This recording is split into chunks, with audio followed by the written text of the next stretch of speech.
এক স্ত্রীকে নিয়ে দুই স্বামীর লড়াই বেশ জমে উঠেছে। চিত্রনায়িকা মাহিয়া মাহির বিয়ে কেলেঙ্কারি নিয়ে কম আলোচনা হচ্ছে না। এরই মাঝে হানিমুনের নামে দেশ ছেড়ে পালিয়েছেন এই নায়িকা। কথিত স্বামীর বিরুদ্ধে মামলা করে এখন দৃশ্যপটে নিজেই নেই। এদিকে মন ভালো নেই চিত্রনায়িকা মাহিয়া মাহির স্বামী পারভেজ মাহমুদ অপুর। মাহিয়া মাহি অনেকটা লুকিয়ে ব্যবসায়ী পারভেজের সঙ্গে বিয়ের কাজটা সেরে ফেললেও শেষ পর্যন্ত তা আর গোপন থাকেনি। তাই তড়িঘড়ি করে পরের দিন মাহি তার স্বামীকে নিয়ে গণমাধ্যমে মুখোমুখি হন। স্বামী পারভেজকে সাংবাদিকদের সঙ্গে পরিচয়ও করিয়ে দেন।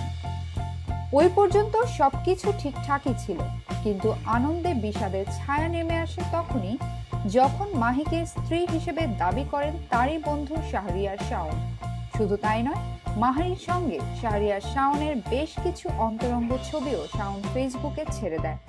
এসব ছবি ছড়িয়ে পড়ার পর পারভেজ অনেকটা আড়ালে চলে গেছেন। তার মন মেজাজ খারাপ।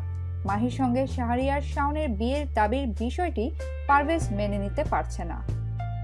এ ব্যাপারে পারভেজের প্রতিক্রিয়া জানতে চাওয়া হলে তার সঙ্গে যোগাযোগ করা সম্ভব হয়নি। তাকে ফোন করা হলেও পাওয়া যায়নি। খোঁজ নিয়ে জানা গেছে পারভেজ গণমাধ্যমকে এড়িয়ে চলছেন। মাহিকে স্ত্রী হিসেবে শাওনের দাবি করা, শাওনের বিরুদ্ধে মাহির মামলা দায়ের, শাওন মাহির আপত্তিকর ছবি ফেসবুকে ছড়িয়ে পড়ার পর থেকে সে বন্ধুদেরও এড়িয়ে চলছেন। পুরো ঘটনায় পারভেজ বিরক্ত ও বিব্রত। এই ঘটনায় মাহিও বিরক্ত। এদিকে সিলেট থেকে জানা গেছে মাহিয়া মাহির আগের বিয়ে, অন্তরঙ্গ ছবি এবং মামলা নিয়ে বেশ বিব্রতকর অবস্থায় পড়েছে শ্বশুরবাড়ির লোকজন।